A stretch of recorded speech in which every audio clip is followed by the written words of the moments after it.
गोदावरी महाभागे महापातकनाशिनी धर्मार्थकाम मोक्षार्थम फलदात्री नमोस्तुते।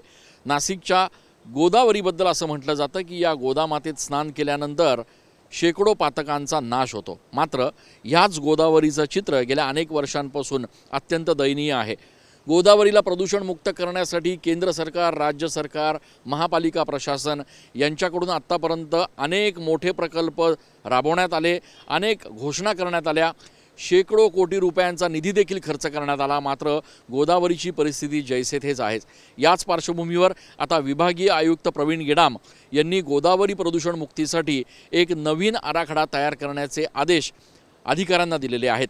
या नवीन आराखड्याच्या माध्यमातून गोदावरी पूर्णपणे प्रदूषण मुक्त तो होईलच, मात्र जे सिवेज पाणी जे आहे, जे मलमूत्र जे आहे, जे गोदावरीमध्ये या ठिकाणी मिसळलं जातं, कंपन्यांचं जे दूषित पाणी गोदावरीत सोडलं जातं ते देखील कायमस्वरूपी बंद होईल, अशा पद्धतीच्या सूचना अधिकाऱ्यांना देण्यात आलेल्या आहेत।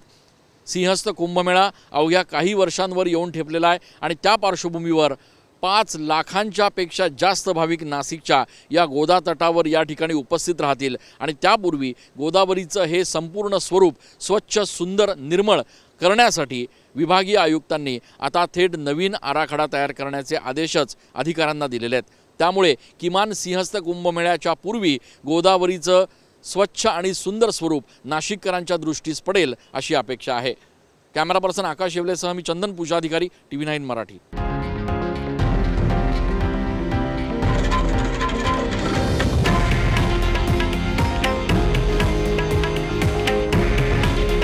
हे आहे देशातील नंबर 1 न्यूज नेटवर्क आणि आपण पाहत आहात TV9 मराठी।